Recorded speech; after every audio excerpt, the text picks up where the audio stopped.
La profesión de uno no es única. El éxito en la vida es el ser multidisciplinario, tener una visión mucho más holística, más abierta. Y es ahí usted donde encuentra más oportunidades de trabajo. Porque si uno se encasilla en una sola línea, si bien es cierto puede tener éxito, pero hay una alta competitividad. Y por lo general, como suelen decirse, en la universidad el compañero que está al lado es el pana, el amigo con el cual hago el trabajo.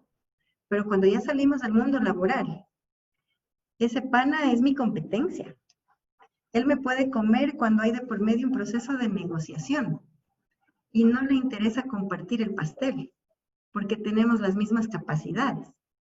El momento en que uno va ampliándose en conocimiento y va preparándose en líneas que me sirven de apoyo a la profesión de uno va empezando a tener una visión diferente.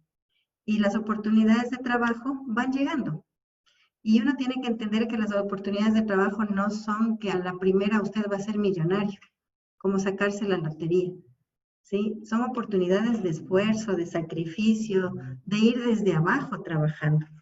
Y es ahí donde podemos ir forjando cosas bonitas, cosas diferentes.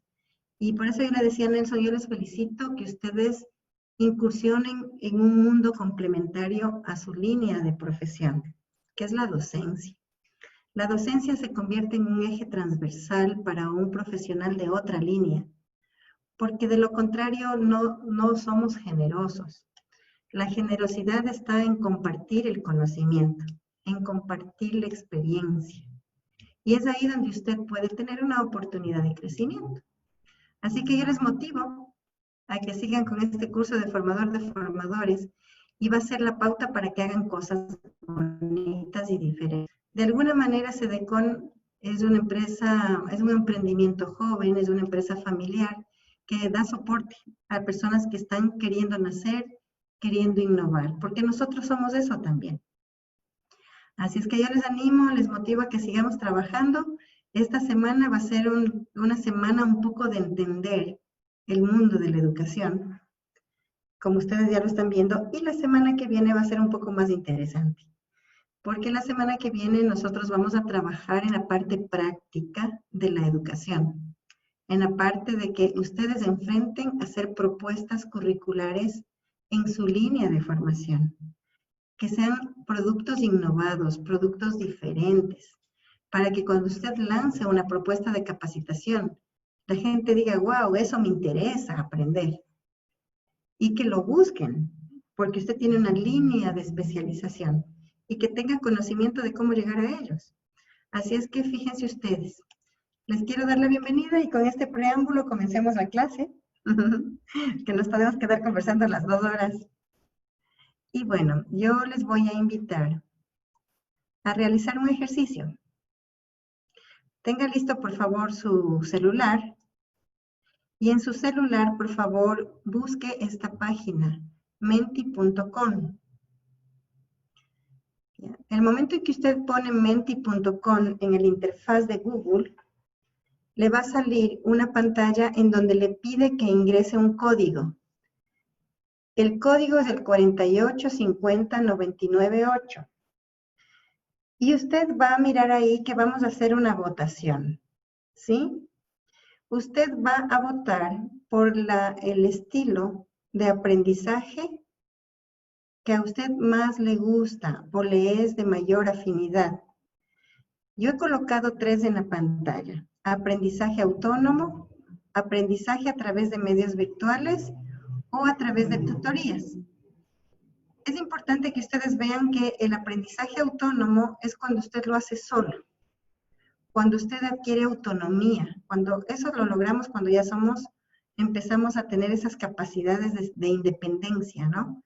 El aprendizaje virtual, cuando nosotros requerimos de algún medio, de una conexión, y el aprendizaje a través de tutorías, cuando necesitamos el soporte de alguna persona que nos vaya guiando en el proceso de enseñanza-aprendizaje. Por favor, ingrese. Perfecto. Ya una persona hizo la votación, ¿sí? Y vamos a conversar el por qué. Bien.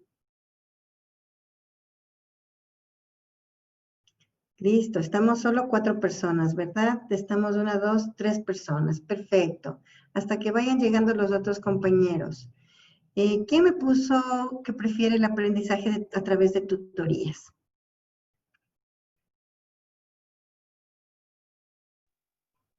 ¿Quién fue? Buenas tardes, Juan, soy Anita María. Anita María. Entonces, me falta una votación, entonces, Anita María, porque está Mabel, Juan. Ah, no, deben haber votado 2 acá y 1 acá. Bueno, Anita María, ¿por qué le gusta trabajar a través de tutorías? ¿Cómo se siente usted como estudiante? Porque estamos hablando de aprendizaje. ¿Y qué virtudes le encuentra al aprendizaje tutorial? Bueno, lo que sucede es que, por ejemplo, en mi rama, que es la contabilidad que más se aplica, yo veo lo que tal vez más campo Ujú. de que uno puede enseñar es la parte tributaria. Entonces, a mí o sea, la parte tributaria yo veo que es muy necesario el conocimiento de un abogado, de una persona que interprete bien las leyes. Entonces, como que se me hace un poquito todavía complicado o sea, ser autónoma. O sea, necesito siempre la Perfecto, perfecto. interpretación, que alguien me guíe, o sea, en esa parte específica. De ahí considero que, por ejemplo, hay cosas que uno puede aprenderlas virtualmente, hay cosas, ¿no? Pero en este momento incluso a las 6:30 ya tengo que salirme de la clase porque tengo en la Unión de Contadores un taller tributario. Entonces, Ya, perfecto. ajá, Chévere, ya me sí. tengo que disculpar también de antemano. Anita, no se preocupe, nosotros entendemos. Fíjese usted, el aprendizaje tutorial es una modalidad de aprendizaje que es cara a cara. Es el tutor, una persona experta en el área que a uno le puede asesorar, le puede ir guiando durante el proceso. Existen ciertas áreas del conocimiento que se requiere trabajar a través de tutorías. Por ejemplo, trabajar en áreas de ciencias exactas, como el tema de Anita, hacer interpretaciones, hacer cálculos. Únicamente uno lo logra entender cuando uno tiene un par académico, que a uno le pueda ayudar y le pueda asesorar. Entonces, la tutoría funciona de esa manera. Gracias, Anita. ¿Quién de ustedes puso aprendizaje virtual? A que me explique por qué le gusta por qué esa tendencia de trabajar virtualmente. ¿Quién de ustedes fue? Tal vez, Mabel. Hola, sí, yo fui creo que una de las personas que puso el tema virtual. Bueno, soy una de las personas que soy muy apática al tablero y a escribir. No me gusta mucho el uso de estar escribe y escribe y escribe, escribe. Prefiero este espacio porque tengo la oportunidad de constantemente de estar en la interacción, ¿no? Por ejemplo, puedo interactuar con la otra persona que está del otro lado constantemente con el conocimiento. En cambio, yo hice una maestría tutorial y entonces nos veíamos con el tutor cada 15 y cada 15 para mí era muy poco el tiempo que tenía para que me despejara muchas de las dudas que llevaba de ese espacio académico. Entonces, acá el espacio el espacio que tengo me parece mucho más rico porque tengo la oportunidad, a medida que se me generan las preguntas, puedo inmediatamente pues hacer uso de esta herramienta y despejarlas con la otra persona que está del otro lado, en este caso con el facilitador, ¿no? Me parece Excelente. Bien, es una muy buena apreciación, Mabel, ¿sí? En realidad es así. Muchas gracias. Tal vez otra persona, Juan,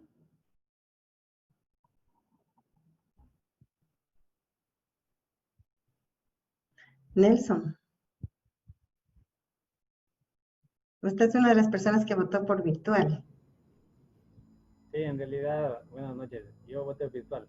En mi ¿Ya? ¿Por qué? caso, es más práctico dado que surge algún inconveniente que yo no lo sé o hay algún problema, algún daño en tema de equipo sobre todo. Entonces uno lo que recurre es, por ejemplo, a consultar en el YouTube, por ejemplo. Entonces, a mí me proporciona la información o ya me da una idea de qué procedimiento podría seguir. En cambio, hasta o alguna persona que me guíe, siempre va a ser complicado, ¿no? O por ejemplo, Claro. necesito hacer alguna programación o cómo utilizar parámetro, algún código, entonces recurro inmediatamente al internet y me facilita, ¿no? Es algo como más rápido. Rápido, de hecho, es una herramienta muy. Perfecto, Nelson, muchas gracias. Fíjese que la virtualidad puede ir de la mano inclusive de la autonomía, porque la autonomía es un estilo de aprendizaje en que uno busca aprender por sí mismo. La virtualidad viene a convertirse más que en un estilo de aprendizaje en una forma o en un modo, un medio de aprender. Y la virtualidad tiene muchísimas ventajas, como dice Mabel y dice Nelson, ¿sí? Pero depende de mucho, inclusive de lo que vimos estos 2 días anteriores. Depende también muchísimo de nuestros estilos de aprendizaje. ¿Sí? Si yo soy muy kinestésico y tengo también un poco de predominancia en el aprendizaje visual, de pronto voy a preferir trabajar con tutorías, porque yo necesito hacer las cosas para aprender y necesito una guía de alguien para que me vaya solventando las dudas. En la virtualidad, la gran ventaja es que, como dice Nelson, yo puedo tener acceso a cualquier cantidad de información que puede apoyarme para poder descartar dudas que yo tengo al respecto. Pero, por ejemplo, en ese caso, el nivel de madurez de la persona en el manejo de la virtualidad también es importante. ¿Por qué? Porque si bien es cierto, tiene ventajas como el poder estar en contacto ahorita, en que nos tenemos encuentros constantes y podemos ir conversando, ir dialogando, descartando dudas, a la vez puedo yo trabajar de manera autónoma como actividades de soporte. Y entonces puedo buscar actividades complementarias. ¿Sí? Fíjense ustedes cuán importante es este tema de poder diferenciar qué tipos de aprendizaje usted puede optar por preferencia, por estilo de aprendizaje, porque usted se siente más cómodo o es la mejor forma de aprender, ¿no? Fíjense que a veces los seres humanos nos adaptamos. Entonces, yo les voy a contar así un pequeño pedacito de mi vida, ¿no? Fíjense que yo estudiaba en la Universidad Central, odontología. Y bueno, me casé muy jovencita, 17 años, a los 18 ya tenía mi primera hija. Y evidentemente los hijos a uno le cambian la vida. Ir a hacer clínica, 3er año de odontología, todo un día sin saber dónde dejar a un hijo, y uno prefiere a los hijos. Y entonces deja de lado los ideales personales y pone prioridades en la vida y son los hijos, la vida de uno. Y entonces hubo la necesidad de ser profesional. Y acudí a una universidad a distancia. Ustedes saben de qué se trata. La Universidad Técnica Particular de Loja. Un nivel de exigencia muy alto, pero con un estilo de aprendizaje totalmente autónomo, individualista en un 100%. ¿Por qué? Porque en mi tiempo ni siquiera teníamos el internet. Acceder al internet era un lujo. Tener un computador en casa era un lujo. Tal es así que uno hacía la tesis en máquina de escribir y se equivocaba, dañaba las hojas, había que sacar la hoja al basurero y vuelve a hacer, y eran madrugadas escribiendo tareas, consultando en libros, yendo a las bibliotecas para trabajar. Eso es aprendizaje autónomo. Pero fíjense cómo cambian los tiempos. En la actualidad, la educación a distancia es una maravilla virtual, porque aparecieron las plataformas de aprendizaje que son asincrónicas, aparecieron las plataformas de clases virtuales sincrónicos como este de aquí, que a un costo moderado uno puede tener contacto constante con el profesor, y yo le aseguro que hubiese sido más bonito, porque es como casos como cuenta Anita. Pasar matemática, qué difícil. pasar estadística a los que no nos gustan las matemáticas. Muy complejo. Necesito un tutor. Y cuando uno iba a la universidad, el tutor ya se había ido o no llegaba y uno ya tenía que entregar los trabajos. Y entonces uno se daba modos de aprender. Eso es autonomía. La autonomía, para ser autónomo en educación, necesita mucho nivel de madurez. ¿Cuándo lo logro? Cuando soy profesional. Cuando yo ya estoy prácticamente deslindado de la universidad y que yo ya tengo mi profesión y estoy ligado a una familia, estoy ligado a un trabajo y entonces ahí, cuando yo tengo deseos de superación, fíjese, esas famosas necesidades de autorrealización, la autonomía se convierte en una oportunidad de aprendizaje. Fíjese cuán interesante es. Yo diría que las formas o los tipos de aprendizaje van variando. Van variando por varias circunstancias. Estilos de aprender, ¿sí? La forma de aprender, como me dice Anita, yo necesito tener a alguien que me asesore directamente. Son materias muy complejas. Los cambios tributarios son constantes. No es que yo pueda ingresar y buscar en un tutorial cómo hacerlo. Entonces, hay áreas del conocimiento que me obligan a optar por una o por otro estilo de aprendizaje. Y entonces, fíjense ustedes, es lo que vamos a ver hoy día. ¿Sí? ¿Qué tipos de aprendizaje nosotros podemos tener desde los zapatos del estudiante? El estudiante puede optar por varios. ¿Sí? Dentro de la educación no formal, él puede ser autónomo. ¿Sí? Él puede ser autónomo y acudir a un seminario, una webinar, un congreso, una red profesional. Se puede autopreparar, por cuya motivación es la autorrealización, el mejoramiento continuo, la actualización. Pero también puedo optar por esto, por aprovechar al máximo mi habilidad del manejo de la tecnología, porque eso también define que uno pueda tener facilidad de aprendizaje virtual, porque uno tiene que aprender a manejar la tecnología. Tiempos. Los tiempos son determinantes. ¿Sí? Cumplimiento de actividades. Saber manejar los recursos de aprendizaje virtuales. Por ejemplo, cómo ingresar a un foro, cómo subir un archivo. Todo eso es un proceso de aprendizaje constante. Lo que significa que tanto en el aprendizaje autónomo como en el aprendizaje virtual, usted tiene que aprender a ser responsable de su propio aprendizaje. Va llegando a tener una cierta independencia. Eso lo podemos lograr en jóvenes cuando tienen un nivel de madurez bueno. Y, por ejemplo, ahora los jóvenes empiezan a trabajar muy jovencitos, segundo o tercer año de una universidad. Ellos ya ven la necesidad de trabajar y estudiar y entonces acuden a la autonomía, a la independencia de aprendizaje. ¿Por qué? Porque para ellos, de pronto, su situación de vida no les permite que papá solvente su carrera profesional. Y entonces desean hacerlo solos y salir adelante solos.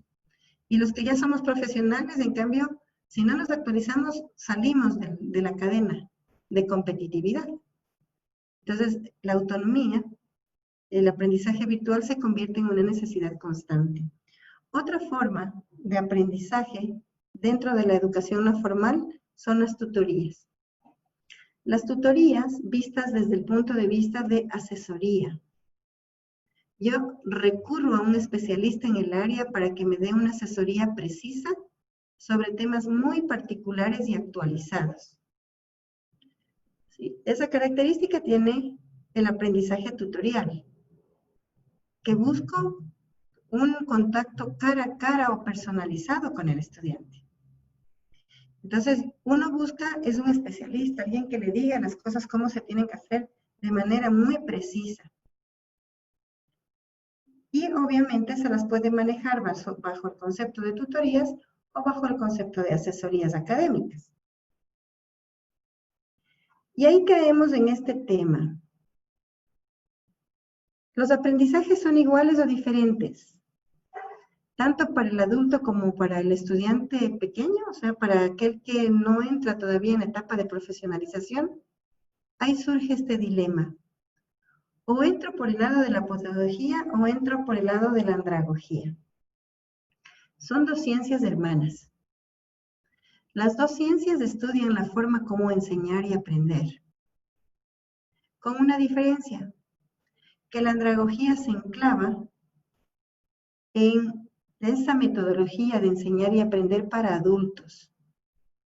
¿Por qué toma ese nombre? Aún no está muy solventada teóricamente esta línea como ciencia, digamos. ¿Por qué? Porque el adulto lo que busca es profesionalizarse, mejorar sus capacidades, estar actualizado constantemente y su estilo de aprendizaje es diferente. Fíjense los 3 estilos de aprendizaje que vimos, para no confundirnos con estilo o rasgos, tipos de aprendizaje de un adulto. Un adulto puede ser autónomo. Un adulto puede usar redes virtuales para estudiar. Un adulto puede buscar una asesoría muy especializada o una tutoría para aprender. Mientras que en la pedagogía, ¿qué es lo que sucede? Que ahí nosotros encontramos la formalidad. La formalidad y la tendencia, ¿sí? De que necesito necesariamente, valga la redundancia, necesariamente de un profesor que va de la mano. Y entonces ahí se enclava el aprendizaje de niños y de jóvenes. Fíjense que a un joven de colegio, de pronto lo podríamos insertar en un proceso de aprendizaje de adultos. Pero sería muy crítico, porque estaríamos rompiendo sus etapas de desarrollo evolutivo. Psicológicamente lo estamos adelantando. Y a muchos jóvenes les sucede eso. ¿Se acuerdan ustedes cómo apareció la educación para adultos de Fe y Alegría? Es justamente por esta necesidad de complementar los procesos de enseñanza-aprendizaje formal para personas que no tuvieron la oportunidad de ir a una escuela. Y entonces ahí aparece la andragogía. Y entonces los profesores no podemos enseñar de la misma manera que enseñamos a un niño. Tenemos que empezar a trabajar con metodologías acordes a las necesidades de los adultos. Eso no significa que no puedan existir metodologías que se puedan combinar. Por ejemplo, el aprender haciendo es una metodología que lo aplico tanto en pedagogía como en andragogía.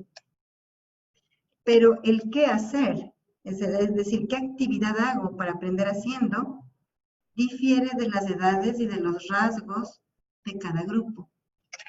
¿Sí? Entonces no nos vamos a olvidar que la pedagogía es una ciencia que tiene mucha fundamentación filosófica, epistemológica, ¿sí? Sociológica. ¿Por qué? Porque educo grupos de personas. Fíjense ustedes toda la fundamentación teórica que da como eje central de soporte a la pedagogía, que es el quehacer educativo de niños y jóvenes.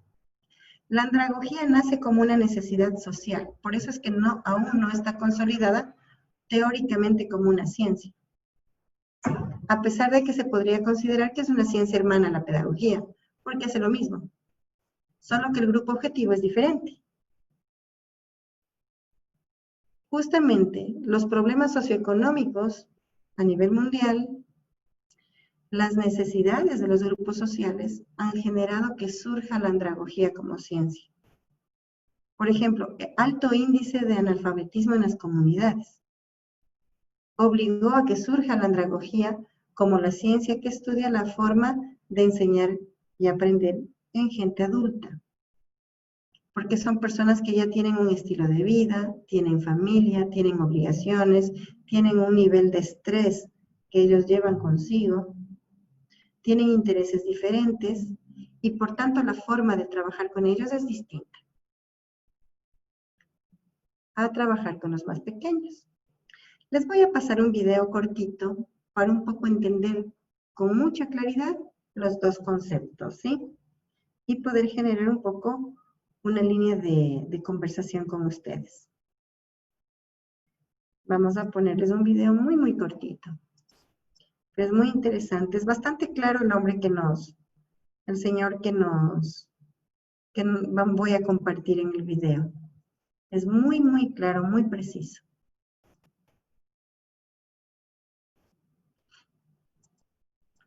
Comencemos.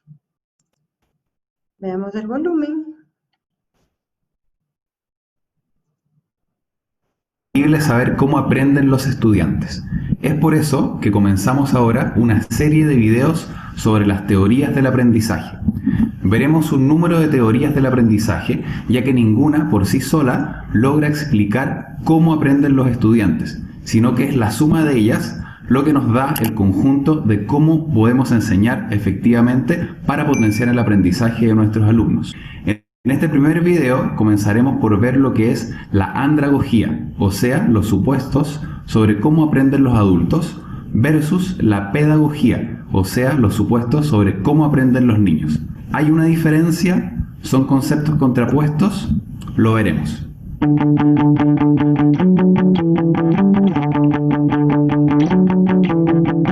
En este primer video estaremos revisando las principales diferencias entre cómo aprenden los adultos y cómo aprenden los niños, es decir, las diferencias entre los conceptos de andragogía y pedagogía.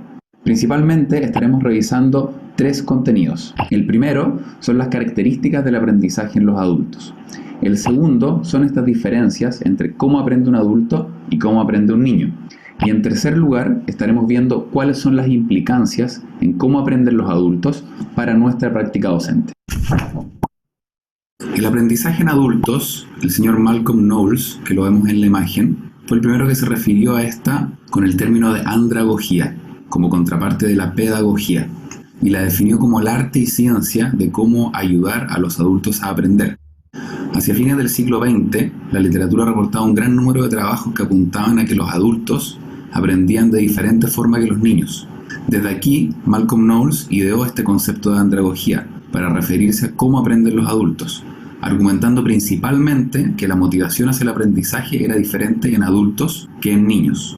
Sin duda, los postulados de Knowles, que veremos a continuación, han contribuido enormemente a cómo se realiza la educación en los adultos, pero también ha sido materia de controversia, donde se argumenta que estos principios no son propios de la adultez, sino que depende del contexto y situación en que se encuentra un individuo, ya sea en la niñez y en la adultez. Un fenómeno tan complejo como lo es el aprendizaje en adulto probablemente nunca sea explicado por una sola teoría. ¿Cuáles son los supuestos sobre el aprendizaje en adultos? ¿Cuáles son estas características sobre cómo aprenden los adultos? En primer lugar, vamos a tener el autoconcepto. Los adultos generalmente quieren escoger qué quieren aprender, cuándo quieren aprenderlo y cómo quieren aprenderlo. Necesitan cierta autonomía en su aprendizaje y tener cierta responsabilidad sobre este aprendizaje para así fomentar un estudio y un aprendizaje autodirigido. En segundo lugar, tenemos la experiencia que traen los adultos consigo. Los estudiantes adultos tienen una gran cantidad de experiencias que traen consigo a las actividades de aprendizaje y que pueden contribuir a sus aprendizajes y a los de otros también. Aquí se hace muy relevante el concepto de las experiencias previas, para los profesores considerarlas y activarlas. En tercer lugar, tenemos la disposición para el aprendizaje, que depende de las necesidades del estudiante. Los adultos están listos y dispuestos a aprender cuando ven que lo que van a aprender les va a ayudar para manejar situaciones del contexto real, del contexto diario o del contexto laboral. Tiene que haber una real necesidad para aprender algo. En cuarto lugar, tenemos el enfoque centrado en problemas. Los adultos necesitan ver la aplicación inmediata del aprendizaje, por lo que buscan experiencias de aprendizaje que sean oportunidades para permitir resolver problemas. En quinto lugar, tenemos la motivación de los estudiantes, que en este caso de los adultos es una motivación de tipo interna, de tipo intrínseca. Los adultos buscan experiencias de aprendizaje por razones intrínsecas, ya sea por un real interés en lo que van a estudiar o quieren aprender, o por el valor que le han otorgado a una actividad, más que por razones externas o extrínsecas, ya sea como una nota o un premio. En último lugar, tenemos que los adultos necesitan saber por qué necesitan saber algo. Los adultos necesitan saber cuál será el beneficio de los nuevos conocimientos que se les presentan. Por ejemplo, para resolver algún problema o aplicar un nuevo conocimiento de forma inmediata, que sea útil. Esto responde a la pregunta, ¿por qué necesito aprender esto? Ahora, ¿son estos principios diferentes de cómo aprenden los niños? ¿Se puede aplicar estos principios al aprendizaje en la niñez? ¿Cuáles son las diferencias de cómo aprenden niños y adultos? Revisemos esta tabla comparativa para ver algunas diferencias entre la pedagogía y la andragogía. En primer lugar, referido al estudiante. En la pedagogía, el estudiante es completamente dependiente del profesor. El profesor asume la responsabilidad total de lo que se enseña y de lo que se aprende. Y el profesor también es el encargado de evaluar siempre los aprendizajes. Por otra parte, en la andragogía, en los adultos, el aprendizaje es mayormente autodirigido. El estudiante es responsable por su propio aprendizaje y la autoevaluación caracteriza a la andragogía. Un segundo punto es la experiencia previa del estudiante. En la pedagogía hay muy poca o nula experiencia previa. La experiencia del profesor acá juega un rol crucial. En la andragogía, el estudiante aporta diferentes grados de experiencia y constituye una fuente de conocimiento y experiencia para los demás también. Los conocimientos previos acá son fundamentales. Un tercer punto es la orientación hacia el aprendizaje. En la pedagogía, el aprendizaje es un proceso de adquirir nuevos conocimientos prescritos. Los contenidos entonces tienen una secuencia de acuerdo a la lógica de las unidades a tratar. En contraparte, en los adultos, el aprendizaje debe ser relevante para las tareas del día a día y no solamente prescritos por una unidad, para resolver problemas o para realizar tareas. El aprendizaje entonces se origina de acuerdo a situaciones contextuales de la vida o del trabajo. Y por último lugar tenemos la motivación hacia el aprendizaje. En la pedagogía es principalmente extrínseca. Las notas son muy relevantes, premios, lo que voy a obtener después de haber estudiado es muy relevante, o la opinión de otros también es muy relevante. Son factores externos que van a conducir la motivación. Por otro lado, en los adultos, la motivación es principalmente intrínseca. Estudio porque quiero estudiar, porque me interesa o porque valoro los contenidos o el conocimiento que voy a adquirir. Las notas deberían importar relativamente poco. Entonces, ¿son estos principios de pedagogía y andragogía tan separados como los vemos en esta diapositiva? ¿Se mezclan a cierto tiempo? ¿Depende de la situación y del contexto para que se crucen unos con otros? Malcolm Knowles entonces proponía que los adultos aprendían de diferente forma que los niños. Sin embargo, a los días de hoy, esta diferencia entre andragogía y pedagogía parece ser más que nada de tipo artificial. Si bien es cierto que hay ciertos rasgos que caracterizan al aprendizaje en niños y al aprendizaje en adultos, no podemos hacer una diferencia tan tajante. Muchos de los principios pueden ser aplicados en la pedagogía y viceversa. Y es mucho más preciso pensar en un continuo de aprendizaje que se expande a través de la vida, con diferentes énfasis, problemas y estrategias en diferentes tiempos y momentos. A los días de hoy es ampliamente aceptado que la andragogía no representa en sí una teoría del aprendizaje de cómo los adultos aprenden, sino que representa descripciones de cómo se aprende. Algunos autores proponen que tal vez en el futuro pueda ser considerada una teoría, cuando haya suficiente evidencia empírica que la respalde. Por lo tanto, el mismo Malcolm Knowles explica que la andragogía es un modelo de supuestos sobre el aprendizaje o como un marco de referencia que sirve como base para teorías emergentes. De esta forma, la andragogía capta entonces una serie de características generales sobre los aprendizajes en adultos y ofrece una guía para planificar diferentes estrategias de enseñanza y aprendizaje con estudiantes que sean independientes y autodirigidos en cierta medida. Ahora, ¿cómo podemos aplicar en la práctica estos principios de la andragogía? Primero, es importante crear un efectivo y seguro clima de aprendizaje. Los estudiantes deben sentirse cómodos, tanto física como emocionalmente. Deben sentirse seguros y libres para poder expresarse sin temor o ser juzgados o ridiculizados. Un segundo punto es involucrar a los estudiantes en la planificación de métodos de aprendizaje y en el currículo. Este involucramiento asegura la colaboración en el proceso de aprendizaje y también crea la relevancia necesaria con respecto a las necesidades del estudiante. Se genera un sentido de adueñamiento. y responsabilidad por el aprendizaje. El alumno se siente partícipe y responsable de su propio proceso de aprendizaje. Un tercer punto es que los estudiantes deben participar en el diagnóstico de sus necesidades de aprendizaje. Esto destinado a asegurar y aumentar el valor y significancia del aprendizaje y a fomentar la motivación intrínseca. También se busca fomentar la autoevaluación y reflexión y la efectiva integración del aprendizaje. Un cuarto punto es que los estudiantes deben ser estimulados a formular sus propios objetivos de aprendizaje. Esto va de la mano con el punto anterior y también busca fomentar el control sobre su propio aprendizaje. Un quinto punto de aplicación de estos principios es que se debe apoyar a los estudiantes en la búsqueda y utilización de recursos para cumplir sus metas u objetivos. Esto conecta las necesidades del aprendizaje con recursos prácticos para cumplir con los objetivos y también busca fomentar la motivación para utilizar estos recursos para propósitos específicos. Estos recursos pueden ser distintos, como por ejemplo libros, guías, sitios web, pasantías en algún lugar, experiencias presenciales, distintos métodos de estudio, etc. El punto 6 de cómo aplicar estos principios es que se debe ayudar a que los estudiantes lleven a cabo sus planes de aprendizaje. Uno de los aspectos fundamentales de una motivación óptima es la expectativa de éxito y el sentirse competente. Por lo tanto, los estudiantes se desmotivan si las tareas son muy difíciles y no pueden lograr estos planes o sus metas. De la misma forma, exigir demasiado o poner mucha presión sin el sistema de apoyo adecuado puede llevar a perjudicar el aprendizaje de los alumnos. Y el último punto es que se debe fomentar la autoevaluación. Y este es un paso fundamental hacia el aprendizaje autodirigido, el cual requiere de una reflexión crítica sobre la propia experiencia. Ahora que ya hemos visto las características de cómo aprenden los adultos, ¿aplican estos principios ustedes en su práctica docente? ¿Creen que son atingentes de aplicarlos en su práctica? ¿Piensan ustedes que aplicar estos criterios son útiles para sus estudiantes? Les dejo esta pregunta entonces para que puedan reflexionar acerca de las diferencias entre el aprendizaje en niños y en adultos.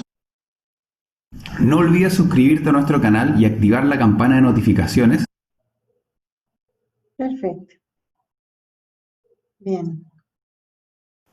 El video es un poquito largo, pero es un video que nos aclara muchísimo, ¿sí?, las diferencias entre estos dos aspectos y también nos define que la andragogía sí tiene un punto de encuentro.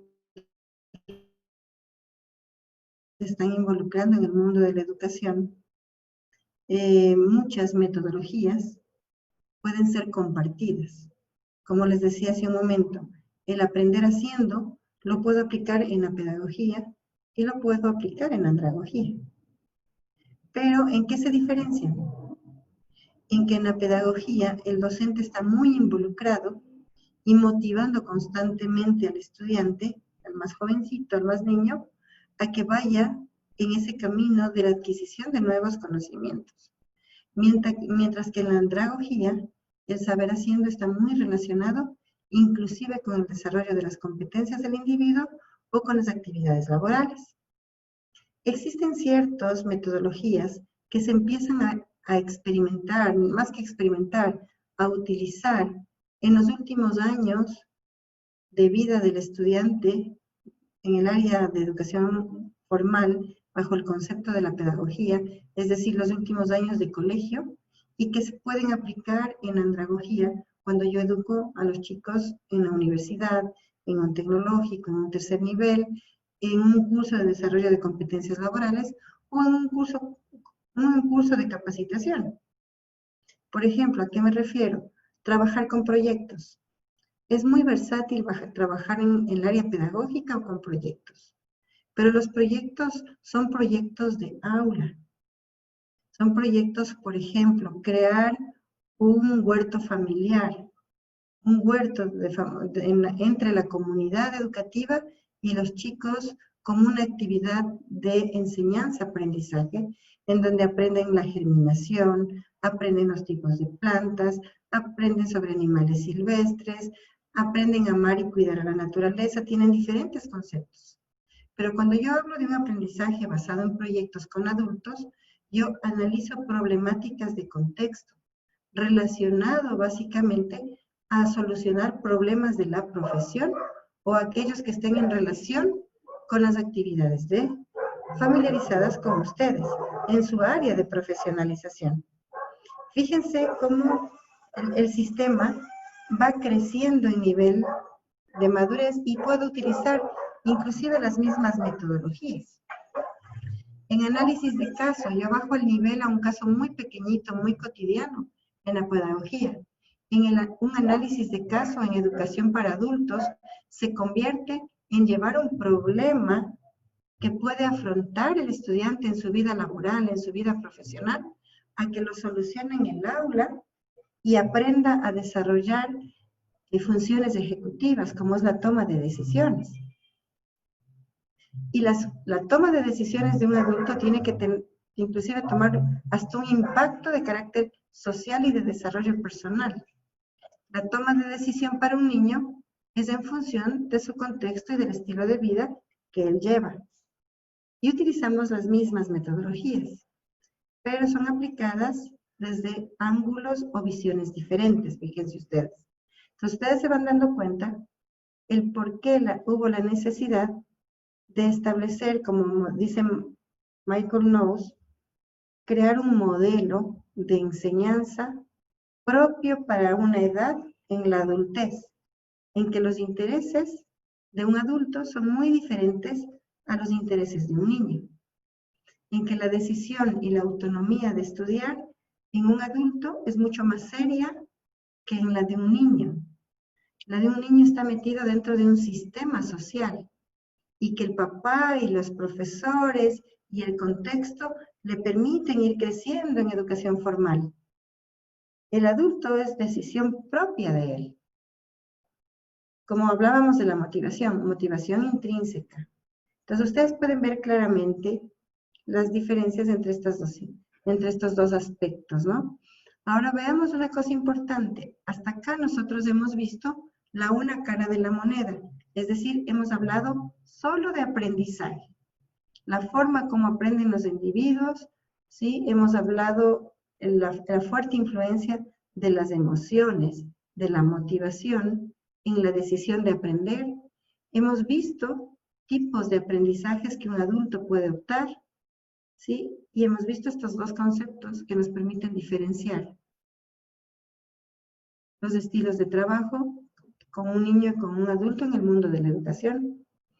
Y a partir de ello nosotros vamos a entrar a un concepto diferente, a un concepto complementario, que digamos que es el sello, es del otro lado de la moneda, ¿no?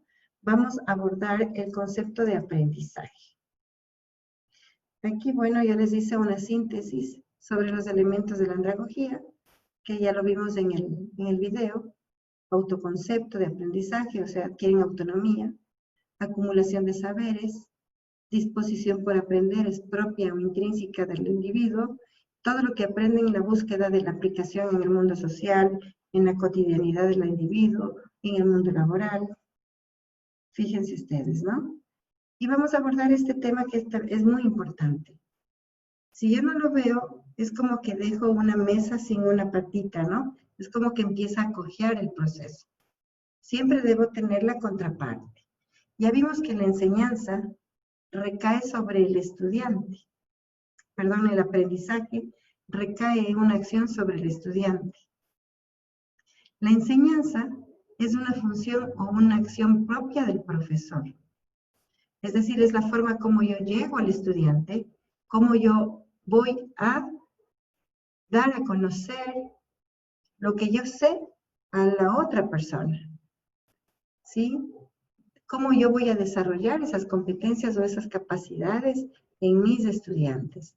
La enseñanza es una acción realizada por el formador o docente en el proceso de enseñanza.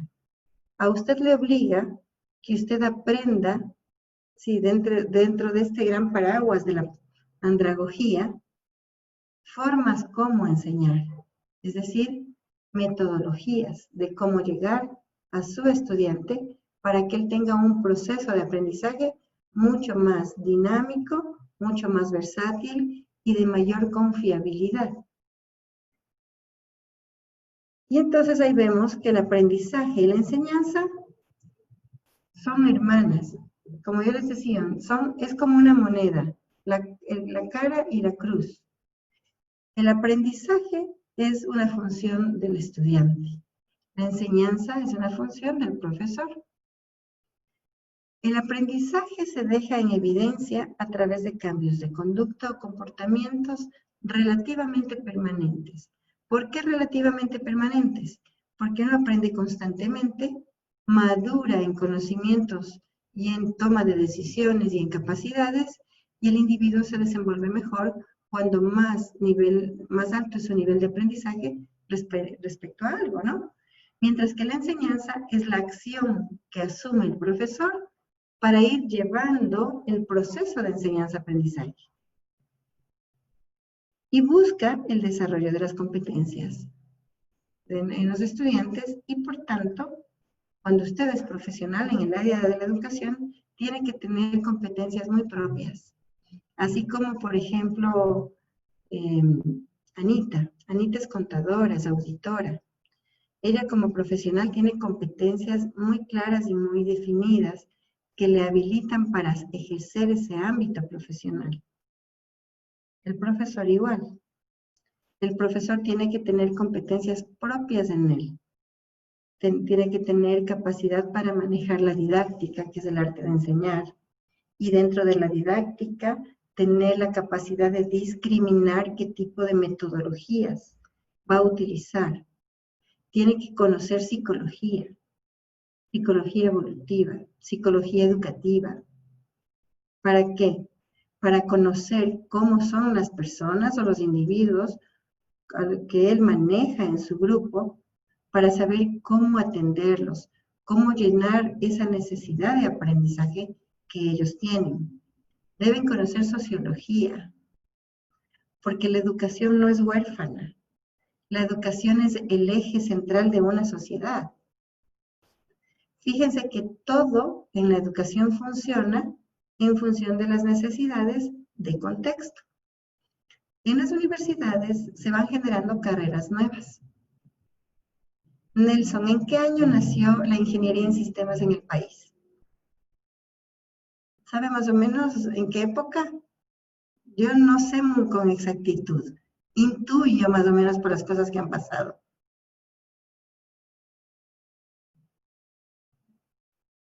¿Podría abrir el micrófono, por favor? Gracias. Sí, de acuerdo a la teoría de las computadoras, nació en 1946. Ya. Obviamente nació en el área militar. Ajá. Eran extremadamente grandes. Y de ahí hemos venido, claro, esa es la primera generación de computadores.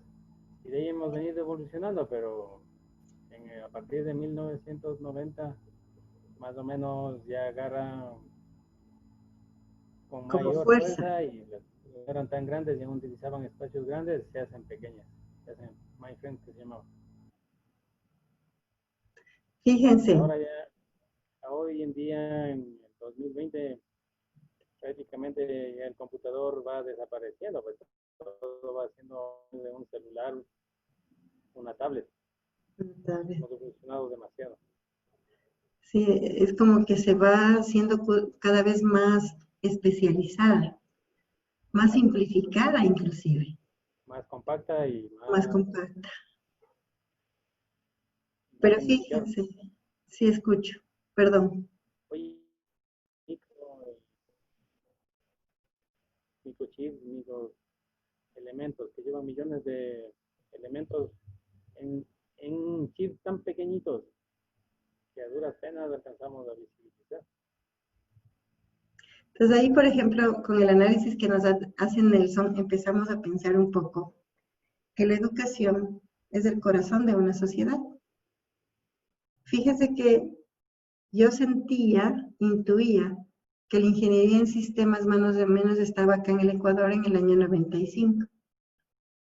Porque cuando yo empecé a trabajar muy jovencita, me dieron un computador que era con comandos, recuerdo. control no sé qué, control no sé cuánto, y era una historia, sacar e imprimir una carta, en los años 90. ¿Sí? Y fíjense que era inaccesible para el común denominador.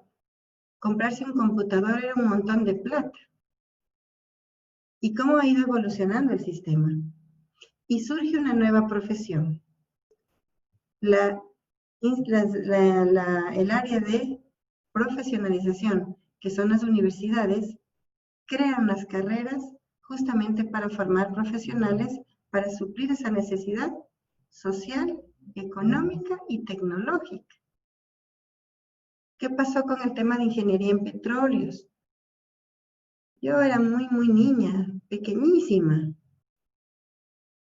Pero yo recuerdo que mis hermanos mayores hablaban del tema del bombita, recordarán, no sé, muchos de ustedes son más jovencitos, del tema de la explotación del petróleo en el país y boom, surge en la universidad ingeniería en petróleos. Fíjense usted. Y necesitaban el tema de las petroleras y tanta cosa. Gente profesionalizada en esa área. Ahí usted puede analizar con mucha claridad que la educación es respuesta a lo que requiere el mundo. Si ahorita estamos en boga con el tema de biotecnología. Fíjense ustedes. De la robótica. Porque va creciendo y va evolucionando las necesidades del ser humano cada vez mayor y aparecen carreras nuevas. ¿Qué hacemos nosotros que estamos trabajando en las universidades? Nosotros en las universidades cada 5 años hacemos un rediseño. Hacemos nuevas propuestas curriculares, pero no porque queremos hacerlo, sino porque hacemos un estudio de demanda ocupacional. Entonces ahí yo me hago la pregunta, ¿usted quiere ser capacitador? Así como en educación formal, en educación superior, que es educación para adultos, hacemos cada 5 años un estudio de demanda ocupacional, porque el mundo evoluciona, para ver si la carrera que estoy ahorita sacando un montón de profesionales es obsoleta o la tengo que mejorar. Fíjese usted como capacitador tiene que hacer lo mismo. Obviamente que no con la magnitud que se hace a nivel nacional y globalizado. Pero usted tiene que hacer un estudio de la necesidad, de lo que usted sabe hacer para poder crear un curso de capacitación. Y evidentemente este proceso de enseñanza-aprendizaje está involucrado 100%. Y su rol en la enseñanza es predominante, porque usted es el hacedor del proceso. Usted aplica formas de cómo llegar al estudiante y tiene que decidir cómo hacer que esa persona aprenda. Eso es la enseñanza, ¿no?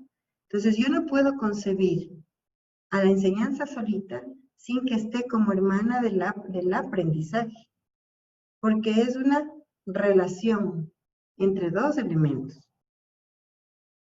Y entonces ahora ustedes van a ver que aunque parecen de la misma clase, son de naturaleza diferente, puesto que tienen roles distintos. Y eso lo vamos a ver en el siguiente organizador gráfico, ¿no? Vamos a ir viendo por qué son complementarias y a la vez son diferentes. Miren ustedes, existe una relación mutua.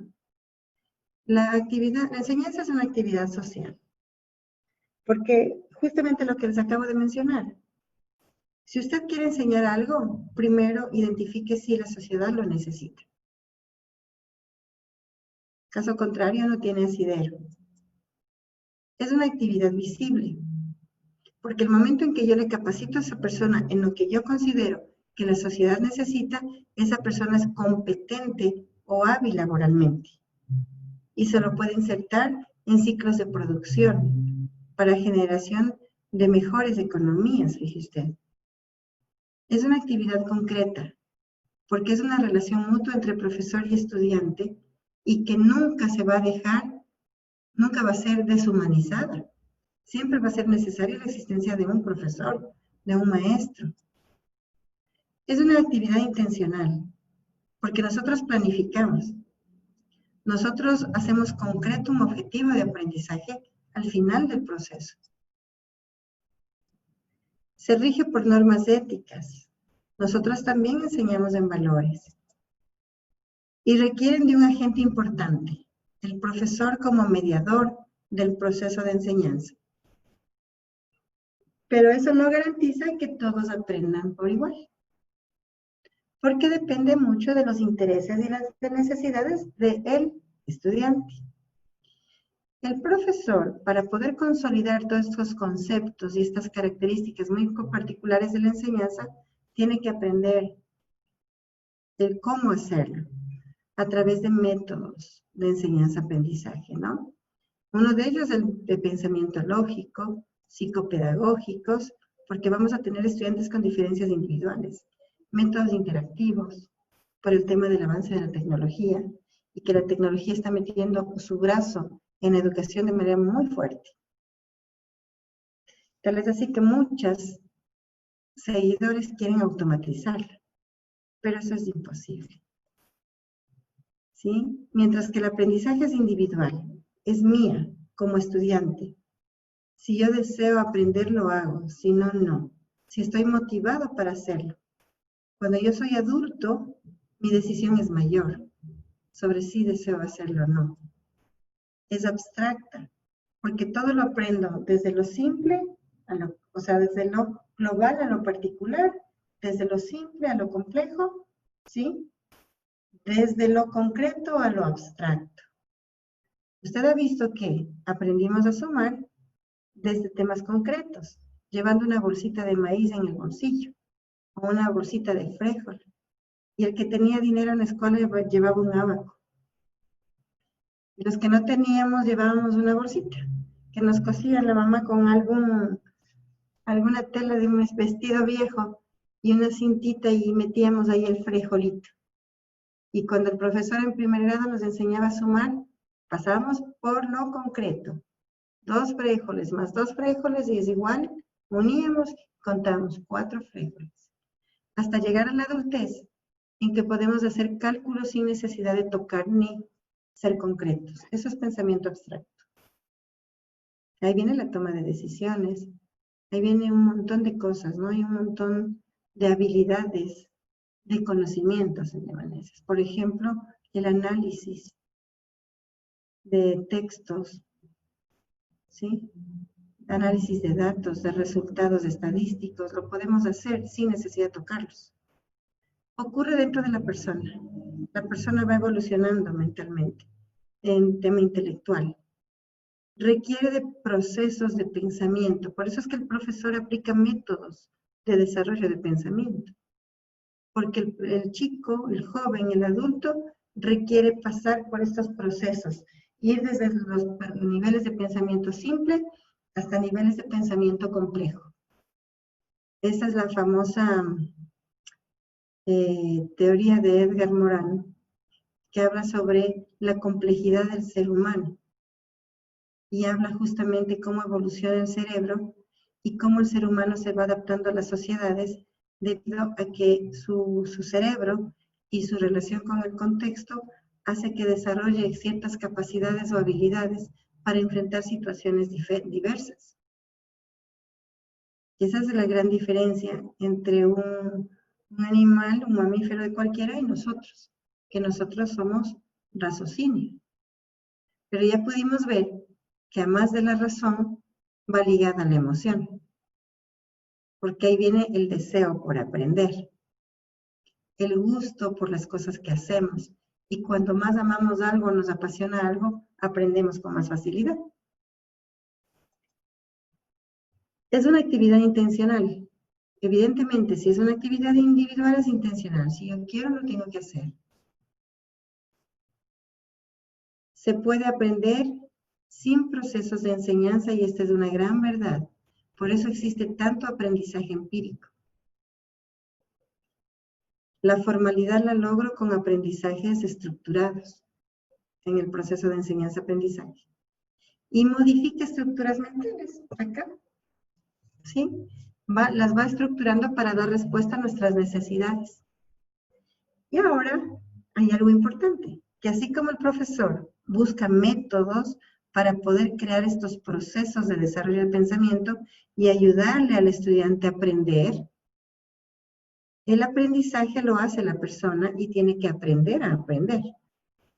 Y entonces, ¿ahí qué sucede? Tiene que aprender a utilizar estrategias de aprendizaje. Estas estrategias de aprendizaje son de dos tipos: cognitivas para desarrollo de conocimientos, y aprendimos que los conocimientos no son solo teoría. Los conocimientos también llevan a la práctica, habilidades y destrezas. Y los conocimientos también son actitudinales y comportamentales, porque también aprendemos a actuar socialmente. ¿Sí? Y los metacognitivos, ¿cuáles son los metacognitivos? Aquellos sobre el aprendizaje previo. ¿Recuerdan ustedes que hablamos de la memoria? Y entonces, ¿qué sucedía con el tema de la memoria? Que yo guardo mucha información en mi cerebro en una gran cajita que se llama, un cofre que se llama memoria de largo plazo. Cuando yo quiero mejorar ese aprendizaje, tecnificarlo, actualizarlo, para que me sea de utilidad, lo recupero y lo modifico, con lo que aprenda algo nuevo. Entonces, ahí es donde yo empiezo a crear cosas nuevas y a innovar.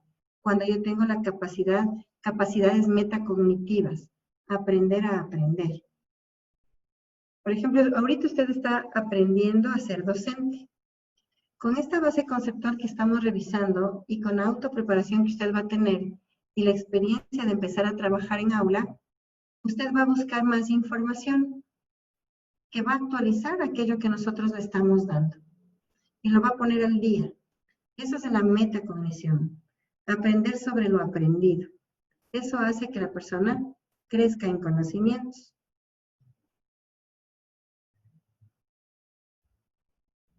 Y veamos un tema un poco más relajado, ¿no? Así como hay tipos de aprendizaje para un adulto, hay modalidades de enseñanza. Es decir, ¿cómo voy a enseñarle a usted y llegar a usted? ¿Puedo hacerlo a distancia? ¿Puedo hacerlo semipresencial? ¿O puedo hacerlo presencialmente?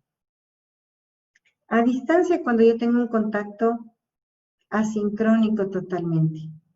Es decir, puedo trabajar con plataformas. Puedo subir información y usted va autopreparándose. Ahí va ligado esta modalidad de enseñanza con qué tipo de aprendizaje. Con el aprendizaje autónomo y con el aprendizaje virtual. ¿Sí se va dando cuenta? Ahí ligamos enseñanza-aprendizaje. La modalidad con el tipo. ¿Por qué? Porque la enseñanza-aprendizaje es una moneda de doble cara. Al un lado está la enseñanza y al otro lado está el aprendizaje. El aprendizaje es responsabilidad del alumno. La enseñanza es responsabilidad del estudiante. Si el profesor opta por una enseñanza a distancia, pues piense que su estudiante tiene que aprender de manera autónoma o de manera virtual, o de las dos llevadas de la mano, porque no va a tener contacto con usted. Cuando yo hablo de semipresencialidad, hablo que yo puedo dosificar esos porcentajes de contacto presencial, 50-50. Y presencial cuando yo tengo la necesidad de trabajar directamente con usted, llevándolo de la mano en el proceso. Ahí puede caer el aprendizaje tutorial en adultos, que necesito la asesoría o la presencia de un especialista cerca mío para poderlo hacer. Hay ciertas carreras que necesitan un alto porcentaje de presencialidad. Por ejemplo, yo trabajé de coordinador académico en la UTE de una carrera bastante bonita. Lamentablemente se cerró. Entonces, es como se llama restauración y museología. No sé si habrán escuchado ustedes. Restauración de bienes patrimoniales. Y es una carrera tan espectacular que obviamente a mí me ponían de director académico porque tengo mi formación como docente. Pero me tocó aprender mucho. Porque era una carrera, es la única carrera en la vida, en la experiencia que tengo como curriculista, Y de hecho he tenido experiencias chéverísimas porque formé parte del equipo de la construcción de las mallas curriculares de Yachay. Es la única carrera en donde yo veo cómo el arte y la ciencia se dan la mano. Es como que se besa el arte, que es humanístico, social, y la parte técnica y científica. ¿Por qué? Porque los muchachos tienen que aprender, tener esa aptitud de poder pintar, por ejemplo, adecuadamente, de poder crear una escultura, de poder hacer ese tipo de cosas y tomar decisiones de cómo reparar un bien patrimonial. Y entonces ellos hacen análisis químicos, cogen un pedacito chiquitito de una pieza, por ejemplo, de una pintura mural. Ustedes han visto en las iglesias de Quito esas pinturas murales espectaculares que hay, que son de paredes enteras, que es como que cuentan la historia del suceso de algún suceso histórico, y está deteriorada, rota, o está desgastada en pintura. ¿Qué es lo que ellos hacen? Ellos lo que hacen es sacarle un pedacito chiquitito y van al laboratorio. Y hacen el análisis químico de ese pedacito y deciden qué tipo de productos químicos van a usar, si es necesario restaurar y retinturar, hacer... para esto Cristina Varas era espectacular, esta guagua.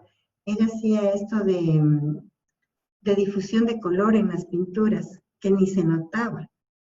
Y, por ejemplo, y si era necesario dejarla tal cual. Entonces, la restauración y la museología no es coger, por ejemplo, y hacer nuevo un objeto, sino ralentizar el proceso de envejecimiento, hacer que el deterioro sea cada vez lento y que esas obras de arte sean para gusto de los visitantes a los museos y todo eso. Entonces ahí uno se pone a pensar, ¿qué modalidad de enseñanza iba con ellos? Necesariamente la presencial, porque tenían que estar en contacto con el bien patrimonial. Ellos podían tener autonomía de una enseñanza a distancia cuando hablaban de temas científicos, hablaban de temas teóricos de fuerte componente, pero la presencialidad con la obra era necesaria. En el Perú, ustedes han visto cómo en el Perú hay una fuerte incidencia de lo que son obras de arte en piedra. Los restauradores allá se especializan en piedra. Aquí en Quito, los restauradores meten mano muchísimo en lo que es pintura mural y lo que es el arte policromado. Se han visto en las iglesias esos atrios de las iglesias que son de pan de oro, todito eso. Y entonces ahí uno analiza, bueno, si yo soy experto en museología o restauración de bienes patrimoniales, ¿qué modalidad yo voy a optar? Entonces ahí viene Nelson y dice, en tecnología, mis cursos, ¿qué modalidad va a ser? ¿Y ante qué tipo de aprendizaje van a optar mis estudiantes? Entonces usted dice, bueno, para mí me gusta el tema virtual, porque inclusive hasta ahora hay simuladores, ¿sí o no, Nelson? En que los chicos pueden aprender robótica en un simulador. En sistemas igual. Pero llegará un punto en que no puede hacerlo 100% a distancia. Va necesariamente de pronto a tener un contacto con el estudiante. Entonces usted tiene que discriminar cuando haga su diseño curricular qué modalidad de enseñanza usted va a optar para darle la facilidad a su participante a qué tipo de aprendizaje él va a acudir. Y ahí va viendo sus grupos objetivos. Si son profesionales que no tienen tiempo para ir y sentarse, pues la virtualidad podría ser un aprendizaje virtual con una enseñanza a distancia, podría ser lo ideal. Pero si es un tema en que yo no puedo darlo 100% virtual, la semipresencialidad de pronto es lo ideal. Y de pronto estamos caminando en educación para allá. ¿Sí vieron lo que nos sucedió con el COVID? Nos volcó el mundo en educación. Pero hay carreras que no se puede ver 100% a distancia. Por ejemplo, en medicina. Medicina yo necesito el contacto con el paciente. aprender a coger una vía. Virtualmente es imposible. Entonces ahí yo le doy un poco razón a Ani, que el tema tutorial es un buen soporte para la semipresencialidad, por ejemplo. Tema de belleza. En belleza yo puedo manejar la distancia para el tema teórico, el tema de teoría del color, el tema de técnicas, pero necesito estar con mi cliente para enseñarle cómo maquillar, para enseñarle cómo pintar una uña de manera muy práctica. Fíjense, ustedes deciden, todo esto que estamos viendo es justamente para que aterricen eso, en la decisión de cuál va a ser su línea para trabajar en capacitación. Bueno, aquí tenemos explicada cada modalidad, ¿no? Si la presencial es clases teóricas, nos dan buen soporte, también puedo hacer clases prácticas, puedo hacer talleres y seminarios, y puedo hacer prácticas externas, trabajos en museos, trabajos en campo abierto, y puedo optar por las tutorías, para aquellos conocimientos que son de alta complejidad y requieren una asesoría personalizada cara a cara con el estudiante. En la no presencial, yo me baso en el trabajo autónomo, pueden hacer trabajo colaborativo, fuera de que yo no esté con ellos. Y puedo, fíjense, preparar seminarios, talleres, investigaciones, todo este tipo de cosas puedo hacer con la no presencialidad, lo que significa que la no presencialidad también es muy versátil. Lo único que tenemos que diferenciar es qué carrera o qué curso o qué tema me va a permitir ser 100% a distancia, semipresencial 50-50 o presencial 100%.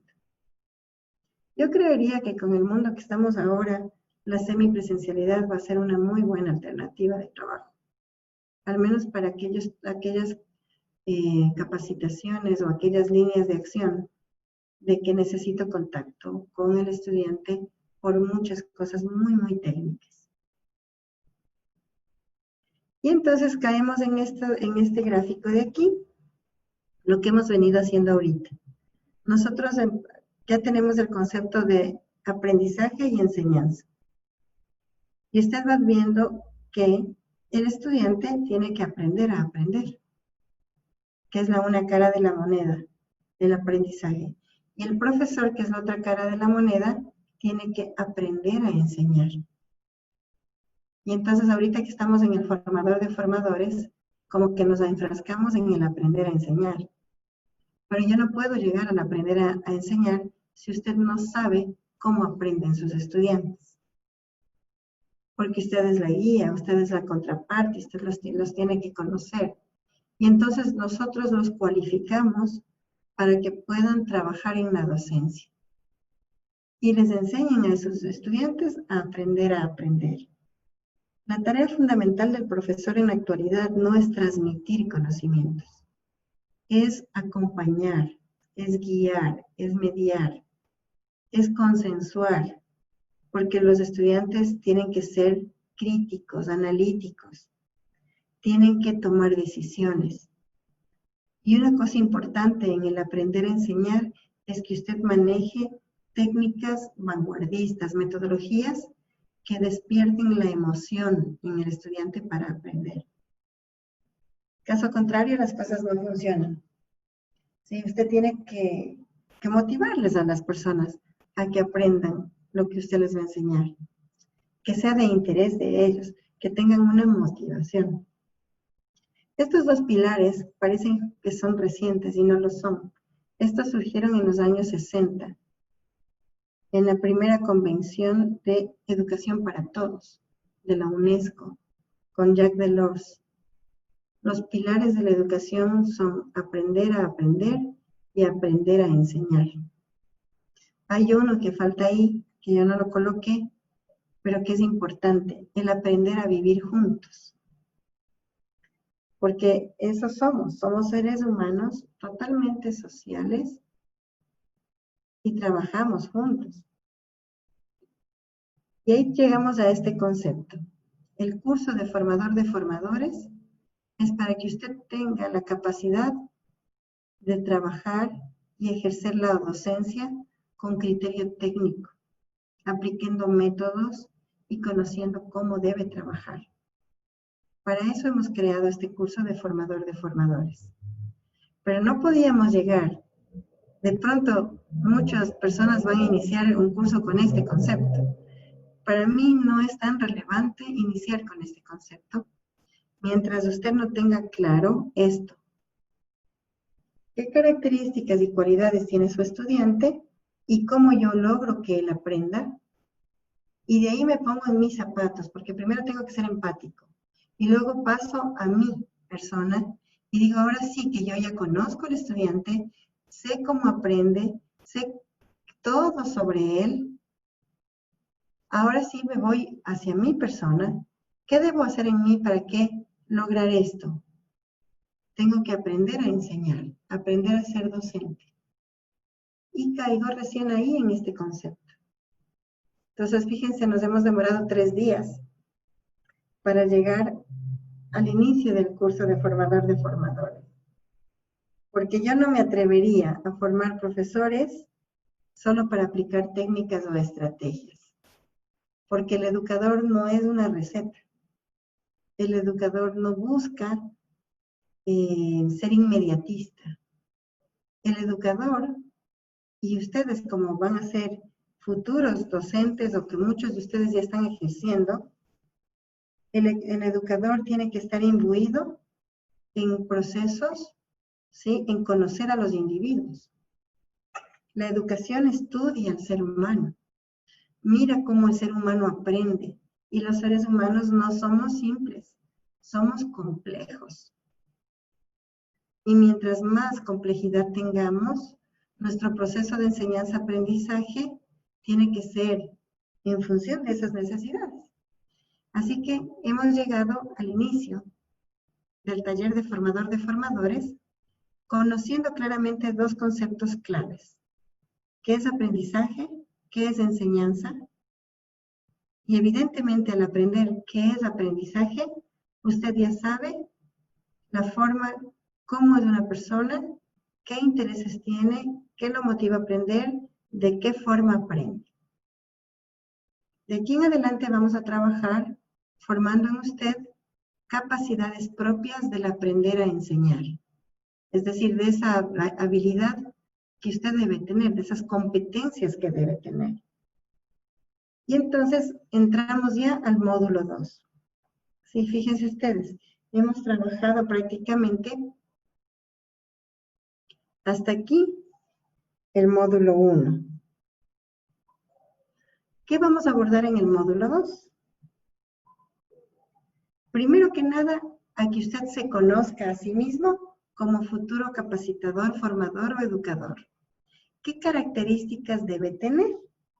¿Sí? Vamos a ver. Vamos a trabajar en este momento haciendo una lluvia de ideas cortita. ¿Sí? Me voy a permitir compartir otra pantalla. Voy a salirme de esa pantalla y voy a compartir otra pantalla en la que ustedes me van a colocar y vamos a hacer el mismo ejercicio en donde ustedes me van a poner, ¿sí? Ingresando un nuevo código, ¿sí? ¿Qué características o qué competencias, qué capacidades? Recordemos un poco, ¿sí? El formador, ¿qué capacidades debe tener? Usted va a completar, va a colocar al menos 8 palabras, porque estamos bien poquitos. ¿Sí? Entonces usted va a colocar al menos 8 palabras de cuáles son las capacidades. Recuérdense que es una competencia. La competencia está estructurada, ¿sí? La competencia está estructurada básicamente por conocimientos, habilidades y destrezas y actitudes. Y entonces ahí viene la pregunta. ¿Qué cualidades o capacidades debe tener un capacitador? Ahora ya vimos la gran responsabilidad que tiene un capacitador y hemos aprendido algunas cosas que le van a servir a usted de base para poder trabajar. Entonces usted por favor ingrese el código en el mismo link que estábamos trabajando. ¿Qué capacidades debe tener el formador?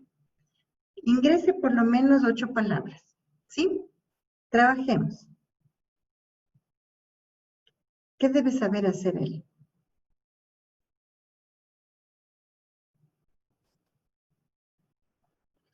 Comencemos, por favor.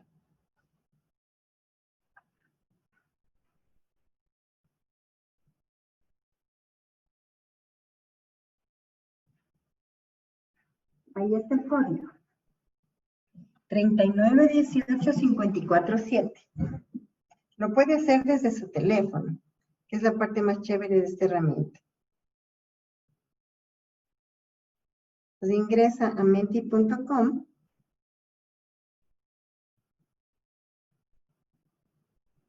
y va a ingresar el código, ¿no? 391854.7.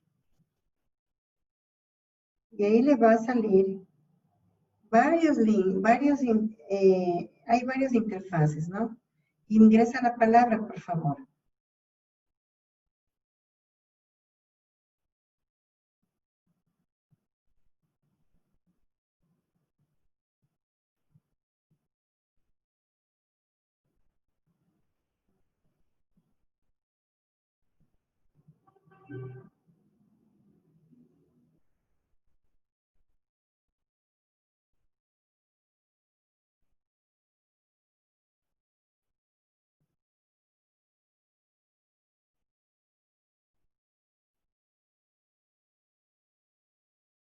Veamos. Están pensando.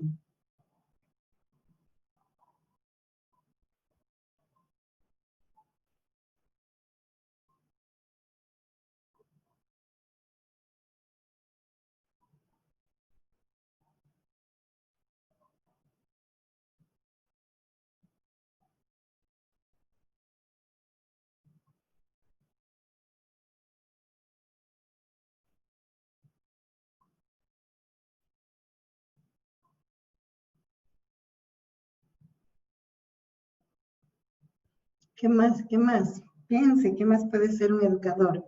¿Qué cualidades, qué capacidades? ¿Sí?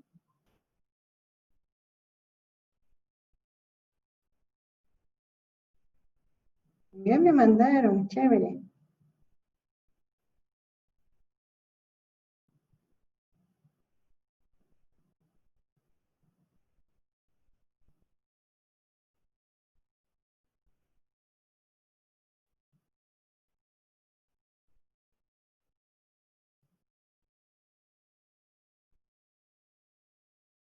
Perfecto, miren, creativo. Es uno de los que más énfasis tenemos. Pues sí, veamos. Tiene que ser investigador, saber escuchar. ¿Ya? Sí están utilizando. ¿Quién lo ha mandado? Me gustó esta herramienta.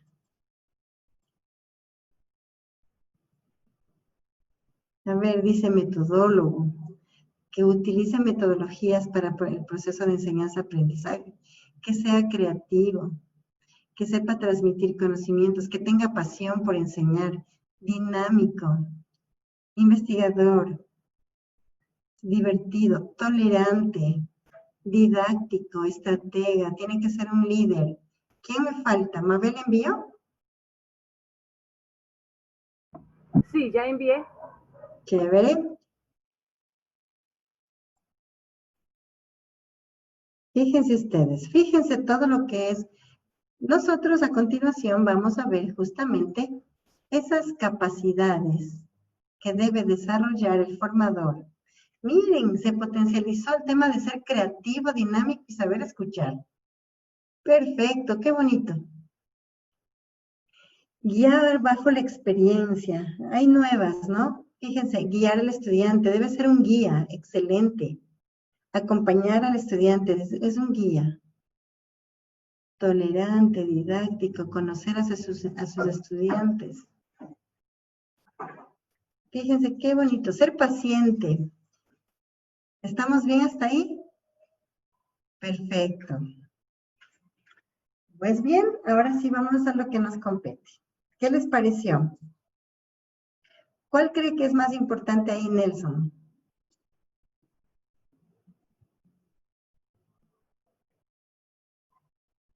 ¿Cuál será importantísima? En base a lo que hemos aprendido, yo creería que uno debe ser motivador. Motivación. Sí. Pues sí, y Mabel. Hola. ¿Cuál cree usted que debemos potencializar? Yo creo, por ejemplo, a mí me gustan algunas, pues no sé, la empatía, la creatividad, fortalecer el conocimiento, la capacidad de escucha. Sí, perfecto.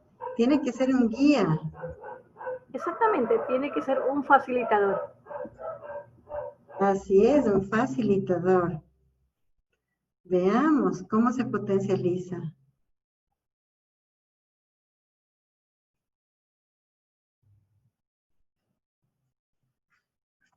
Es bien chévere esta herramienta. Bueno, vamos a aprender cosas nuevas y diferentes.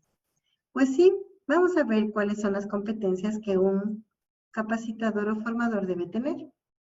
Es lo que vamos a abordar inmediatamente. ¿Sí? ¿Qué es una competencia? Primero que nada vamos a revisar muy rapidito porque esto es conocimiento general. La competencia es una capacidad que tiene el individuo para desenvolverse de manera efectiva, sea en la vida cotidiana, sea en la vida laboral, sea en el grupo de amigos. Esas capacidades que tiene la persona para afrontar los problemas y darle soluciones. Por eso es que nosotros hablamos mucho de competencias.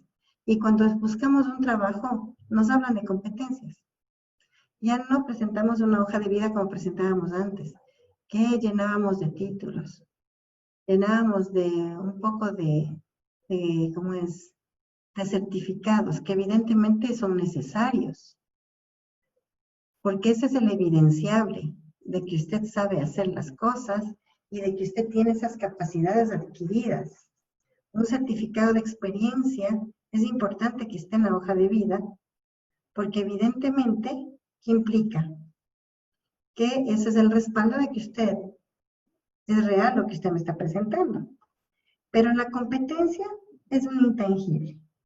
La competencia es una capacidad que yo la puedo demostrar a través de mi desempeño.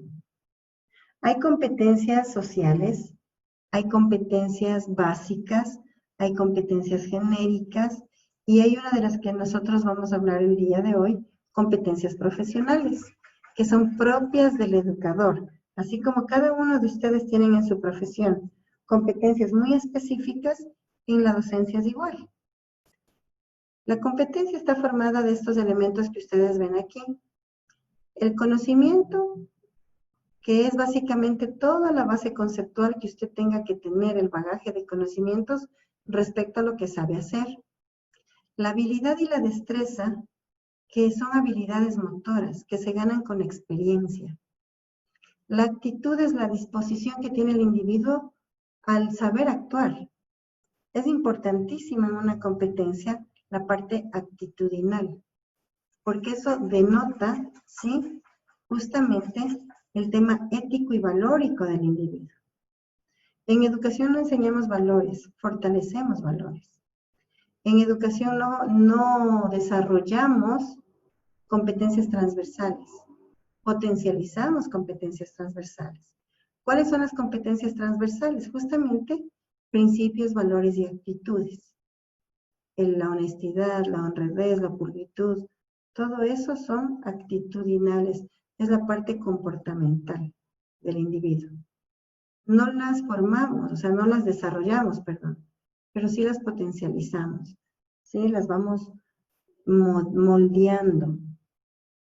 Ahora, la parte aptitudinal es la parte intrínseca del individuo. Está relacionada con sus capacidades de hacer las cosas, la afinidad por algo. Esas son las famosas inteligencias múltiples. Por eso es que, por ejemplo, una persona que trabaja en el área social es comunicativo, ¿sí? Es afectivo, tiene facilidad de palabra, tiene sensibilidad a lo que sienten las otras personas. Esa es una aptitud. Algo más visible, por ejemplo, la aptitud por la música. Cuando esa persona tiene aptitud y oído musical, para él va a ser muy fácil poder incursionar en una profesión relacionada con el área de la música, producción musical, o ser un, como es director de orquesta, un pianista famoso, porque es innato en él el gusto por la música. Pero eso no significa que otras personas no puedan desarrollar o potencializarse en esas carreras, ¿sí? Porque pueden tener en una proporción muy bajita la parte aptitudinal. Esos son los elementos. Tipos de competencias básicas, generas y específicas, ¿no? Básicas son aquellas que formamos con la educación formal durante la educación básica y el bachillerato. Por ejemplo, las destrezas con criterio de desempeño, al llegar a los primeros niveles de universidad, se convierten en competencias básicas. Por eso es que cuando estudiamos nosotros tenemos un bloque de desarrollo, organización curricular, es un nivel de organización curricular básico. Ahí, ¿qué materias doy? Lenguaje y comunicación, para fortalecer esa destreza que viene el bachiller. Le enseño matemática básica, ecuaciones y no sé qué vainas en un tema de matemática. ¿Por qué? Porque desarrollo el pensamiento lógico matemático en el individuo. Esas son las competencias básicas. Las genéricas son aquellas que comparto con otras profesiones, como por ejemplo, el aprender a manejar grupos. Esas son las competencias básicas. Genéricas, perdón. La flexibilidad, ¿sí? La adaptabilidad. Adaptabilidad significa que no tengo resistencia al cambio y puedo adaptarme a cualquier sistema de trabajo. Esas son genéricas. Muchas profesiones la requieren, son comunes en varias profesiones. Mientras que las específicas son muy propias de la profesión.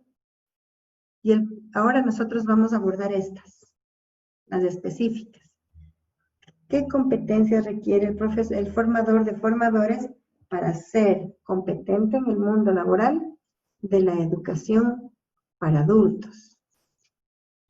Y entonces ahí hablamos justamente de 3 tipos de competencias: didácticas, técnicas y sociales. Este link que ustedes ven ahí les voy a mandar de tarea para que ustedes lo vean, porque es un link un poco largo, si quieren de unos 12 minutos, en donde tengo ahí a Miguel Ángel Zabalza, que es un español pedagogo, que habla sobre las competencias que debe tener un profesor para su buen desempeño. Y ahí vamos viendo que son básicamente estos 3 grupos: las didácticas, las técnicas y las sociales. En las didácticas, ¿cuáles tenemos? La capacidad de realizar diagnósticos y dar soluciones a los problemas. Las didácticas tienen la capacidad de decidir qué tipo o de qué forma enseñar. Entonces ahí ustedes aprenden a identificar, a reconocer las condiciones en que está el estudiante, es decir, hace un diagnóstico y decide qué tipo de metodología aplicar, que sea y que me pueda atender la diversidad en el aula. Son capaces de crear material didáctico adecuado a las necesidades de sus estudiantes. Son capaces de formular, ¿sí?, procesos de enseñanza-aprendizaje en función de las diferencias individuales de cada estudiante en el aula. Esas son las competencias didácticas. Las competencias técnicas están relacionadas a su formación profesional, Acuérdese que el formador es un profesional que no es educador y que está incursionando en el mundo de la educación. Para ser un formador de alto nivel, con alta competitividad, usted debe conocer a fondo todo lo nuevo, diferente y actualizado de su profesión para poder dar respuesta efectiva a sus estudiantes sobre todo lo nuevo, lo innovado, las cosas que están a la vanguardia. Entonces, como competencia técnica tenemos el autoevaluarse, que usted se evalúe de manera personal y determine cuáles son sus debilidades en su área profesional y mejore esas capacidades a través de educación continua. Es decir, ahí puede usted autoprepararse, como también puede seguir cursos, seminarios, para mejorar sus capacidades, para ejercer la docencia con criterio técnico alineado a su profesión. Esa es la competencia técnica. Y finalmente las competencias sociales, que para el concepto anterior, estas se convierten en competencias genéricas, porque se pueden compartir con otras profesiones, pero en el educador las agrupamos dentro de lo que es una competencia social. ¿Por qué? Porque es una carrera netamente humanística. La educación es totalmente humanística y social. Tengo que aprender a ser tolerante, paciente, flexible, ser un buen líder, aprender a trabajar en equipo. Fíjense ustedes. Entonces, ¿ustedes qué van a hacer? Ustedes tienen que desarrollar, porque por ejemplo, las competencias técnicas, yo creería que en ustedes están muy desarrolladas, porque ustedes son excelentes profesionales en su área y están a la vanguardia en lo último que esté sacando su profesión. Y que ustedes tienen la intencionalidad de, ¿cómo se dice? De actualizar a las personas y de compartir esos conocimientos. ¿Qué tienen que desarrollar ustedes? Competencias didácticas. El quehacer de la docencia. Cómo planificar, por ejemplo. Cómo hacer un diagnóstico. Cómo decidir qué tipo de metodología de enseñanza-aprendizaje va a utilizar. ¿Sí? Tiene que también tener la capacidad de diseñar estrategias metodológicas, porque las que existen y están documentadas le pueden servir. Pero también puede usted crear algunas muy adecuadas directamente a su línea de grupo objetivo al cual está usted trabajando. Entonces, fíjese usted que usted ya tiene desarrollado algunas. Y me atrevería a decir que si usted decidió ser capacitador, las competencias sociales que vemos más adelante, también usted las posee. De pronto podríamos mejorar la competencia de trabajo en equipo, aprendiendo a usar la metodología de trabajo colaborativo y también trabajo cooperativo. Son dos metodologías distintas. Pero usted, para ser docente, tiene que tener alto nivel de tolerancia. Tiene que tener capacidad de flexibilidad, adaptación a las necesidades y espacios donde usted va a ejercer la función como educador. ¿Sí? Entonces yo les voy a dejar como tarea revisar el video de Miguel Ángel Zabalza y mañana vamos a ver. Y también les voy a enviar la primera parte de la autoevaluación. Ustedes saben que al final de este curso ustedes tienen que dar un examen para poderles entregar el certificado del Ministerio de Trabajo. Entonces, ustedes dan un examen en una plataforma que se llama SAPSE, en un aplicativo creado por la subsecretaría, en donde usted va a dar su examen y solito le da el sistema la nota. La nota mínima que usted tiene que sacar es 14.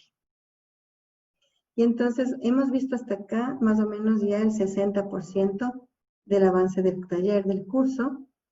Y yo creería que es pertinente, siempre considero que es pertinente en esta primera parte, para que usted también se familiarice con la evaluación, hacer una autoevaluación. Entonces yo le voy a enviar la autoevaluación de lo que hemos visto hasta acá, para que mañana podamos ver cómo le fue en la autoevaluación y seguir avanzando en la temática. ¿Alguna pregunta hasta aquí, por favor? ¿Alguna inquietud? Sí, estuvimos muy poquitos en la clase. Las personas han estado ocupadas el día de hoy. No se preocupe, hemos estado muy atentos. No, hasta ahora ha estado muy claro los conceptos y muy claro realmente los recursos, ¿no? Qué bueno, Mabel, que les guste más que nada y sobre todo es lo que yo busco ahorita con este curso, que ustedes vayan adquiriendo esas capacidades de poder desempeñarse como capacitadores y que ya más o menos vayamos aterrizando en la praxis, porque ustedes tienen que formular sus propias propuestas curriculares, es el plus de este curso. Sí, el plus de este curso es que ustedes tengan la capacidad de arrancar como capacitadores. ¿Sí? Y que el certificado de 40 horas avalado por el Ministerio de Trabajo a usted le posibilite y le abra puertas, ¿no? Que pueda ser independiente en determinada área laboral, que podría ser trabajar como freelance, o también dar sus servicios como instructor en cualquier operador de capacitación que esté calificado por la CETEC. Porque ese es el certificado que a usted le piden para que usted pueda capacitar. Es como que se le habilita como capacitador independiente. Ajá. Y entonces, en la semana que viene, vamos a ir a la praxis. Vamos a ir totalmente a la praxis, inclusive a utilizar la plataforma de la subsecretaría para que usted solito haga su proceso de calificación como capacitador independiente, que no es nada complejo, pero es importante que aprenda a manejarlo. ¿Sí? ¿Alguna pregunta hasta acá? Sí, yo tengo una duda. Sí. Este curso dice que tiene duración de 40 horas, ¿ves? Yo me acuerdo que leí eso. Sí, nosotros trabajamos 2 horas académicas, 2 horas cronológicas que equivalen a 3 horas académicas, porque trabajamos con periodos académicos de 50 minutos. Eso nos permite el órgano rector. Sí, lo que sucede es de que yo puse hoy en un certificado de que estoy teniendo un curso ahorita de 40 horas, entonces por eso era la pregunta, digo, no. Ajá. Sí, nosotros estamos manejando, estos cursos por lo general se los da de manera semipresencial o presencial. Pero debido al tema de la pandemia, nosotros tenemos autorización del órgano rector de trabajar con la modalidad híbrida. ¿Cuál es la modalidad híbrida? No necesito tener presencialidad, porque la modalidad semipresencial necesito estar en contacto físico con ustedes. Pero la modalidad híbrida que estamos manejando actualmente por autorización del órgano rector en educación superior y en educación no formal es que nosotros complementamos las horas que faltan a través de trabajo autónomo. Entonces, por ejemplo, yo les mando una tarea, les voy a mandar ahorita a que vean un video de aproximadamente 12 a 15 minutos.